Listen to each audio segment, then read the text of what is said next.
हाय, मैं श्रद्धांजलि सिंह। आज हम लोग पढ़ेंगे हिंदी व्याकरण में विशेषण और उसके भेद। आइए देखते हैं विशेषण किसे कहते हैं। विशेषण मतलब होता है विशेषता बताने वाला, अर्थात वे शब्द जो किसी की विशेषता बताते हैं उन्हें विशेषण कहते हैं। आइए देखते हैं कि विशेषण किसकी विशेषता बताता है। तो विशेषण संज्ञा या सर्वनाम की विशेषता बताता है। अतः जो शब्द किसी संज्ञा या किसी सर्वनाम के पहले या उसके बाद आकर उसकी विशेषता बताते हैं उन्हें क्या कहते हैं? विशेषण शब्द कहते हैं। परिभाषा देख लेते हैं। वे शब्द जो संज्ञा अथवा सर्वनाम की विशेषता बताते हैं उन्हें विशेषण कहते हैं। जैसे मोटा हाथी जंगल में भागा। अब यहाँ पे क्या है? मोटा शब्द किसकी विशेषता बता रहा है? हाथी की। हाथी क्या है? जातिवाचक संज्ञा है, एक संज्ञा है और संज्ञा की विशेषता बताने वाला शब्द क्या होता है? विशेषण। संज्ञा के पहले भी आया है इसलिए वो क्या है? उसकी विशेषता बता रहा है। ऐसे ही है काला कुत्ता। कुत्ता क्या है? संज्ञा है एक प्रकार की और जातिवाचक संज्ञा है, और कुत्ते की विशेषता काला शब्द बता रहा है इसलिए वो क्या हुआ? विशेषण। ऐसे ही 2 किलो गेहूं। अब इसमें क्या है? गेहूं संज्ञा है और उसकी विशेषता बता रहा है 2 किलो। 2 किलो कौन सा विशेषण है? परिमाणवाचक। आगे जब भेद पढ़ेंगे तब देखेंगे कि विशेषण के कितने भेद हैं। सही, वह सुंदर है। सुंदर शब्द क्या है? वह की विशेषता बता रहा है। वह क्या है? एक सर्वनाम है और सर्वनाम की विशेषता बता रहा है सुंदर, और सुंदर गुणवाचक विशेषण है। आइए अन्य शब्दों में देख लेते हैं। वे शब्द जो संज्ञा की व्याप्ति यानी विस्तार को मर्यादित करते हैं उन्हें विशेषण कहते हैं। सही है। काला घोड़ा। घोड़ा की विशेषता क्या है? यहाँ पे काला। तो काला शब्द क्या हो गया? विशेषण, और घोड़ा क्या है? संज्ञा है। वो भी कौन सी संज्ञा है? जातिवाचक संज्ञा है। अब आइए देखते हैं कि विशेषण किसे कहते हैं, विशेष्य किसे कहते हैं। विशेष्य जनरली वे शब्द होते हैं जिनके पहले कोई विशेषण आए, या कह सकते हैं कि वे शब्द विशेष्य कहे जाते हैं। वे उन संज्ञा पद को विशेष्य कहा जाता है जिनके पहले कोई विशेषण आता है या उनके बाद आता है। अर्थात विशेषण जिस संज्ञा की विशेषता को बता रहा होता है उस संज्ञा को विशेष्य कहते हैं। परिभाषा देख लेते हैं। विशेषण जिस संज्ञा या सर्वनाम की विशेषता बताता है उसी संज्ञा या सर्वनाम को विशेष्य कहते हैं। जैसे कि संज्ञा को ही विशेष्य कहते हैं, संज्ञा को ही विशेष्य कहते हैं, लेकिन उसकी एक कंडीशन है कि संज्ञा तो सबको कहते हैं, जो भी संज्ञा पद होंगे उसको संज्ञा कहेंगे, लेकिन उसी संज्ञा को केवल विशेषण कहेंगे जिसके पहले कोई विशेष्य कहेंगे जिसके पहले कोई विशेषण शब्द हो। उसी संज्ञा को विशेष्य कहेंगे जिसके पहले कोई विशेषण शब्द हो या बाद हो। आइए उदाहरण देखते हैं। लड़का सुंदर कमीज पहने हैं। यहाँ पे लड़का भी संज्ञा है और कमीज भी संज्ञा है, लेकिन लड़का केवल संज्ञा है, विशेष्य नहीं है, जबकि कमीज कैसी है? सुंदर है। कमीज की विशेषता बताने वाला शब्द है यहाँ पे विशेषण क्या है? सुंदर। और सुंदर किसकी विशेषता बता रहा है? कमीज की। कमीज एक संज्ञा है, इसका विशेषता बताने वाला शब्द सुंदर है, इसलिए कमीज क्या है? विशेष्य भी है। अर्थात वे संज्ञा पद जिसकी क्वालिटी को कोई विशेषण शब्द दर्शा रहा हो उसे ही विशेष्य कहते हैं, न कि किसी भी संज्ञा को। ऐसे ही है काला कुत्ता। तो कुत्ते की विशेषता बताने वाला शब्द काला है और उसके पास में है, उससे पहले आके कुत्ते की विशेषता बता रहा है। तो कुत्ता जो है वो संज्ञा भी है और विशेष्य भी है। इस वाक्य में संज्ञा तो 2 हैं। जैसे लड़का सुंदर कमीज पहने हैं, इसमें एक संज्ञा ये हो गई, दूसरी संज्ञा कमीज हो गई ये। और कमीज लड़का और कमीज, परंतु विशेषण कमीज की विशेषता बता रहा है। अब यहाँ पे विशेषण क्या है? सुंदर है, और वो किसकी विशेषता बता रहा है? कमीज की बता रहा है, न कि लड़का की। इसलिए कमीज क्या है? विशेष्य है। मतलब कमीज संज्ञा के साथ साथ वो क्या है? उसे विशेष्य भी कहा जा सकता है, जबकि लड़का को विशेष्य नहीं कहा जा सकता क्योंकि विशेषण शब्द कमीज की विशेषता बता रहा है। आगे देखते हैं।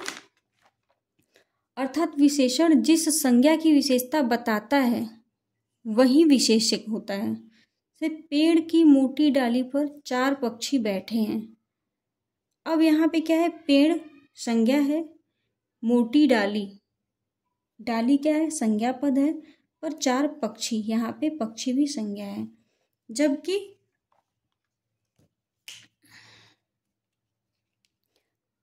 पेड़, मोटी, डाली, 4 पक्षी और पेड़, ये सभी क्या है? संज्ञा पद हैं। लेकिन पेड़ की कोई विशेषता नहीं बताया गया, मोटी डाली को कहा गया है, तो डाली क्या हुआ? संज्ञा पद हुआ और उसकी क्वालिटी बताया गया है मोटी। तो यहाँ पे मोटी विशेषण है और किसकी विशेषता बता रहा है? डाली की। तो डाली संज्ञा पद को हम और भी क्या कह सकते हैं? विशेष्य कह सकते हैं। क्या कह सकते हैं? विशेष्य। ऐसे ही 4 पक्षी बैठे हैं, डाली पर 4 पक्षी बैठे हैं। पक्षी संज्ञा पद हो गया और उसे विशेष्य भी कहेंगे। क्यों? क्योंकि उसके पहले कोई शब्द आया है और उसकी विशेषता बता रहा है। तो विशेष जिन संज्ञा पद के पहले या उनके बाद कोई विशेषण शब्द आता है और उसकी विशेषता बता रहा होता है, उसे ही विशेष्य केवल कहते हैं। अर्थात इसमें क्या है? डाली और पक्षी 2 विशेष्य हैं और मोटी और 4 ये 2 विशेषण है। मोटी क्या है? गुणवाचक विशेषण है, जबकि 4 क्या है? संख्यावाचक विशेषण है। ऐसे ही समुद्री सांप का जहर घातक किंतु मूल्यवान होता है। समुद्री क्या है? विशेषण, मतलब सांप की विशेषता बता रहा है। ये समुद्री क्या है? सांप की विशेषता बता रहा है कि समुद्र में रहने वाला सांप का जहर। जहर क्या है? विशेष्य है, घातक किंतु मूल्यवान होता है। समुद्री सांप की विशेषता बता रहा है, इसलिए सांप समुद्र क्या हो गया? विशेषण, और सांप क्या हो गया? विशेष्य। क्योंकि सांप कैसा है? समुद्री है, तो उसकी विशेषता बताने वाला ये शब्द विशेषण उसके पहले आया है, इसलिए सांप संज्ञा के साथ साथ क्या हो गया? विशेष्य हो गया। ऐसे ही जहर घातक, जहर क्या है? संज्ञा है और साथ में क्या है? विशेष्य है, क्योंकि जहर की क्वालिटी क्या बता रहा है? घातक शब्द बता रहा है, और घातक क्या हो गया? जहर का विशेषण। किंतु मूल्यवान है। अब मूल्यवान क्या है? मूल्यवान क्या है? जहर है, तो मूल्यवान शब्द भी क्या है? विशेषण हो गया। अब देखते हैं विशेष्य कितने हुए? समुद्री सांप का जहर घातक किंतु मूल्यवान है। विशेष्य की संख्या, समुद्री जो है सांप की विशेषता बता रहा है, इसलिए ये संज्ञा के साथ साथ विशेष्य भी हो गया। जहर घातक है और मूल्यवान है, तो जहर की 2 क्वालिटी बताने वाले शब्द हैं, इसलिए यहाँ पे क्या हो गया? जहर भी संज्ञा के साथ साथ विशेष्य हो गया। अर्थात विशेष्य की संख्या इस वाक्य में 2 हो गई और विशेषण की 3। मतलब एक ही संज्ञा पद के एक से अधिक विशेषण भी हो सकते हैं, जैसे कि जहर के घातक और मूल्यवान 2 विशेषण हैं। अतः एक विशेष्य के एक से अधिक विशेषण हो सकते हैं। आगे एग्जाम्पल देखते हैं। राम और मोहन ईमानदार हैं। अब यहाँ पे क्या था कि एक विशेष्य के एक से अधिक विशेषण हो सकते हैं, और यहाँ पे क्या है कि राम और मोहन 2 विशेष्य हैं, दोनों को बताया गया है ईमानदार। एक ईमानदार विशेषण शब्द दोनों के लिए प्रयुक्त किया गया है, इसलिए यहाँ पे 2 विशेष्य यानी कि 2 संज्ञा पद है और दोनों की एक साथ ईमानदार शब्द क्वालिटी बता रहा है, इसलिए क्या हुआ? यहाँ पे 2 विशेष्य 1 विशेषण हुआ। विशेषण क्या है? ईमानदार। मीरा सुंदर लड़की है में विशेष्य है। अब इसमें विशेष्य क्या है? तो सुंदर किसकी क्वालिटी को बता रहा है? लड़की की। मीरा सुंदर लड़की है, लड़की की क्वालिटी बता रहा है, तो इसलिए यहाँ पे विशेष्य क्या होगा? लड़की होगा, न कि मीरा होगा। कुछ देख लेते हैं इंपॉर्टेंट पॉइंट। सदैव विशेषण को जब विशेष्य से मिलाकर पढ़ा जाएगा तो जो शुद्ध रूप होगा विशेषण उसी विशेष्य का होगा। अर्थात में से जब हम लोग पढ़ते हैं अगर कि मीरा सुंदर लड़की, तो ज़्यादा एप्रोप्रिएट, ज़्यादा उचित कौन सा लगता है? सुंदर लड़की। तो किसी भी वाक्य में जिस संज्ञा के साथ विशेषण होगा वही संज्ञा विशेष्य कहलाएगी। आइए देखते हैं विशेषण के भेद। विशेषण कितने प्रकार के होते हैं? विशेषण के मुख्य 4 भेद होते हैं। एक है सर्वनामिक विशेषण, संख्यावाचक विशेषण, परिमाणवाचक विशेषण और गुणवाचक। अब सर्वनामिक में क्या होता है? वे इसमें होते हैं सर्वनाम शब्द होते हैं। सर्वनाम किसी संज्ञा के पहले आके उसकी विशेषता बताते हैं, उसकी विशेषता बताते हैं। और संख्यावाचक क्या हो गया? संख्यावाचक में 2, 4 ऐसे किसी संज्ञा के पहले आ जाए जिससे संख्या का बोध हो, तो वहाँ पे संख्यावाचक विशेषण होगा। परिमाणवाचक में मात्रा को दर्शाई जाए, जैसे ऊपर में एग्जाम्पल था कि 2 किलो गेहूँ, 5 केजी, 3 लीटर, ऐसे शब्द आ जाए, वहाँ पे क्या होगा, वो परिमाण होगा। और गुणवाचक क्या होता है, गुण में हो गया लंबा,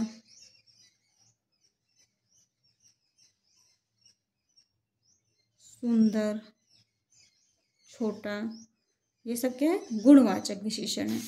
अब आगे देखते हैं सार्वनामिक विशेषण। सर्वनाम प्लस एक प्लस विशेषण, अर्थात जब सर्वनाम विशेषण का कार्य करने लगे, और सर्वनामिक विशेषण से तात्पर्य है वे सर्वनाम जो जब वो विशेषण का कार्य करने लगे तो उन्हें क्या कहते हैं, सर्वनामिक विशेषण कहते हैं। आइए परिभाषा देखते हैं। जब कोई सर्वनाम संज्ञा की विशेषता बताता है तो उसे सार्वनामिक विशेषण कहते हैं, या जब कोई सर्वनाम विशेषण का कार्य करता है तो उसे सार्वनामिक विशेषण कहते हैं। अब सर्वनाम क्या होता है, यह, वह, कोई, कुछ, ये, वे, ये सब सर्वनाम होते हैं। जो संज्ञा के स्थान पे यूज होता है वो सर्वनाम कहलाता है। विशेषण सदैव विशेष्य के पहले या बाद आता है। जो भी विशेष्य क्या होता है, पहले से जान चुके हैं कि संज्ञा को ही विशेष्य कहते हैं, लेकिन उसकी विशेषता बताने वाला कोई शब्द होना चाहिए। जो भी सार्वनामिक विशेषण होगा उसके पहले या बाद संज्ञा पद होगा। संज्ञा पद ज्यादातर सर्वनाम के तुरंत बाद ही आता है। जैसे यह गाय है, यह क्या है, सर्वनाम है, और गाय क्या है, संज्ञा, लेकिन यह आके इसको सुनिश्चित कर रहा है कि यह गाय है, तो यहाँ पे सर्वनामिक, यह क्या हुआ, सर्वनामिक विशेषण हुआ, और वो भी कौन सा, निश्चयवाचक सर्वनामिक विशेषण। ऐसे ही वह घोड़ा है, वह क्या है, सर्वनाम है, और घोड़ा विशेषण है, घोड़ा संज्ञा पद है, और वह उसकी विशेषता बता रहा है, तो ये निश्चयवाचक सर्वनामिक विशेषण हुआ, और घोड़ा की विशेषता बता रहा है, इसलिए घोड़ा संज्ञा के साथ साथ क्या हुआ, विशेष्य भी हुआ। जैसा देश वैसा वेश, अब ऐसे ही देश क्या है, संज्ञा है, उसके पहले जैसा शब्द आके उसकी विशेषता बता रहा है, तो वो सार्वनामिक विशेषण हुआ। वैसा वेश, वेश क्या है, संज्ञा है, और संज्ञा की विशेषता बता रहा है, वेश संज्ञा के वैसा, तो सार्वनामिक विशेषण हुआ। दरवाजे पर कोई आदमी खड़ा है, अब कोई का मतलब क्या होता है, निश्चित नहीं है, सर्टेन नहीं है, ये निश्चित नहीं है, तो दरवाजे पर कोई आदमी खड़ा है, आदमी संज्ञा है, कोई उसकी विशेषता बता रहा है, तो सार्वनामिक विशेषण हुआ। और कोई क्या है, अनिश्चयवाचक है, सर्टेनिटी नहीं है, जहाँ पे निश्चितता नहीं होती है, ऐसे सर्वनाम को अनिश्चयवाचक सर्वनाम कहते हैं, और विशेषता बता रहा है यहाँ पे संज्ञा की, तो क्या हो जाएगा, अनिश्चयवाचक सर्वनामिक विशेषण। अब देखते हैं सर्वनामिक विशेषण की पहचान कैसे करते हैं। जितने भी निश्चयवाचक सर्वनाम होते हैं वो सदैव क्या होते हैं, जो भी निश्चयवाचक, यह, वह, जब वो सर्वनाम की जगह पे आए, निश्चयवाचक सर्वनाम की जगह पे आए, तो वो क्या होते हैं, विशेषण होते हैं। जैसे यह, वह, ये, वे, ये सब क्या, ये चारों क्या है, निश्चयवाचक हैं। अब अगला देख लेते हैं पुरुषवाचक सर्वनाम। जितने भी पुरुषवाचक और निजवाचक सर्वनाम होते हैं, निजवाचक मतलब होता है मैं, आप, स्वयं, ये सब क्या होते हैं, निजवाचक होते हैं, ये सर्वनामिक विशेषण नहीं होते हैं। अब निश्चयवाचक में यह वह भी आता है, और यह वह पुरुषवाचक में भी आता है, तो जब यह पुरुषवाचक के हिसाब से यूज हो रहा होगा, जहाँ पे ये पुरुषवाचक के रूप में यूज होगा, वहाँ पे ये क्या होगा, सर्वनाम का कार्य नहीं करेगा। जबकि जहाँ पे यह निश्चयवाचक के रूप में यूज होगा, वहाँ पे क्या होगा, ये सर्वनामिक विशेषण होगा। जैसे वह आगरा जाता है, यहाँ पे वह आगरा जाता है पुरुषवाचक सर्वनाम है, निश्चयवाचक नहीं है, क्योंकि वह क्या है, आगरा जाता है, और आगरा के लिए वह के स्थान पर कोई नाम भी रखा जा सकता है, इसलिए यहाँ पे यह निश्चयवाचक पुरुषवाचक सर्वनाम है, निश्चयवाचक सर्वनाम नहीं है। क्यों, क्योंकि यहाँ कोई नाम रखा जा सकता है, जैसे वह के स्थान पर रखा जा सकता है राम आगरा जाता है, तो इसलिए वहाँ पे वो पुरुषवाचक सर्वनाम होने के नाते सर्वनामिक विशेषण नहीं कहा जा सकता। आइए देखते हैं दूसरा संख्यावाचक विशेषण। संख्यावाचक किसे कहते हैं, जब कोई संख्या विशेषण का कार्य करती है तो उसे संख्यावाचक विशेषण कहते हैं। जैसे 3, 4, 5 ऐसे संख्या हो। अनिश्चयवाचक संख्या हो, कुछ, थोड़ा, बहुत, अधिक, ऐसे शब्द जो होते हैं, कोई, ये संख्यावाचक में अनिश्चयवाचक होते हैं, अनिश्चित संख्यावाचक। आइए देखते हैं, जब कोई संख्या विशेषण का कार्य करती है तो उसे संख्यावाचक सर्वनाम विशेषण कहते हैं। चौराहे पर 3 लड़के खड़े थे। अब यहाँ पे चौराहे पर 3 लड़के खड़े थे। लड़के शब्द क्या है? संज्ञा शब्द है, और 3 थे, उनकी संख्या बता रहा है, तो ये संख्यावाचक क्या हो गया? विशेषण हो गया। 3 जो है संख्यावाचक विशेषण हो गया, इसलिए लड़के क्या है? संज्ञा जो है लड़के, उसकी विशेषता बताने वाला उसके पहले शब्द आया, इसलिए ये क्या हो गया? विशेष्य भी हो गया। ऐसे ही मोहन ने कुछ कुर्ते खरीदे। अब मोहन के कुर्ते की क्वालिटी यहाँ पे बताई गई है कि कुछ मात्रा में। अब यहाँ पे कुछ मात्रा बताया गया है। कुर्ता क्या है? संज्ञा है, और उसके पहले कुछ आके संख्यावाचक सर्वनाम कुछ या बता दिया गया है, जो अनिश्चय संख्यावाचक सर्वनाम है, वो अनिश्चय विशेषण का काम कर रहा है, और कुर्ते की क्वालिटी को बता रहा है, कुर्ते की मात्रा को बता रहा है, कुछ संख्या जो कि निश्चित नहीं है, इसलिए ये क्या होगा? यहाँ पे ये विशेष्य भी हो सकता है, क्योंकि इसके पहले कोई विशेषण शब्द आया है और उसके क्वालिटी को बता रहा है, उसकी संख्या को दिखा रहा है। अब देखते हैं संख्यावाचक के भेद। संख्यावाचक में कितने होते हैं? निश्चयवाचक, निश्चित संख्यावाचक और अनिश्चित संख्यावाचक। निश्चित में कौन से आ जाएंगे? जैसे निश्चित में आ गए 3, 4, 5 ऐसे जो संख्या 2 किलो 4 किलो, ये क्या होंगे? निश्चित हो जाएंगे। और अनिश्चित क्या में क्या आ जाएगा? कुछ, थोड़ा, बहुत, कोई, अधिक, अत्यधिक, ये सब क्या हो जाएंगे? अनिश्चितवाचक संख्यावाचक विशेषण में हो जाएंगे। अब देखते हैं निश्चित संख्यावाचक विशेषण क्या होता है। जब विशेषण का कार्य कर रही संख्या निश्चित हो तो उसे निश्चित संख्यावाचक विशेषण कहते हैं। जैसे अब यहाँ पे बताया गया है, आसमान में 3 तारे निकले हैं। तारों की संख्या यहाँ पे क्या कर दी गई है? सर्टेन कर दी गई है, निश्चित कर दी गई है कि तारों की संख्या कितनी है जो निकले हैं? 3 है। तो यहाँ पे निश्चित संख्यावाचक विशेषण होगा। और विशेष्य क्या हो गया? तारे। तारे विशेष्य के साथ साथ और क्या है यहाँ पे? तारे विशेष्य के साथ और क्या है? संज्ञा भी है। अब देखते हैं अनिश्चित संख्यावाचक विशेषण। जब विशेषण का कार्य कर रही संख्या अनिश्चित हो तो उसे अनिश्चित संख्यावाचक विशेषण कहते हैं।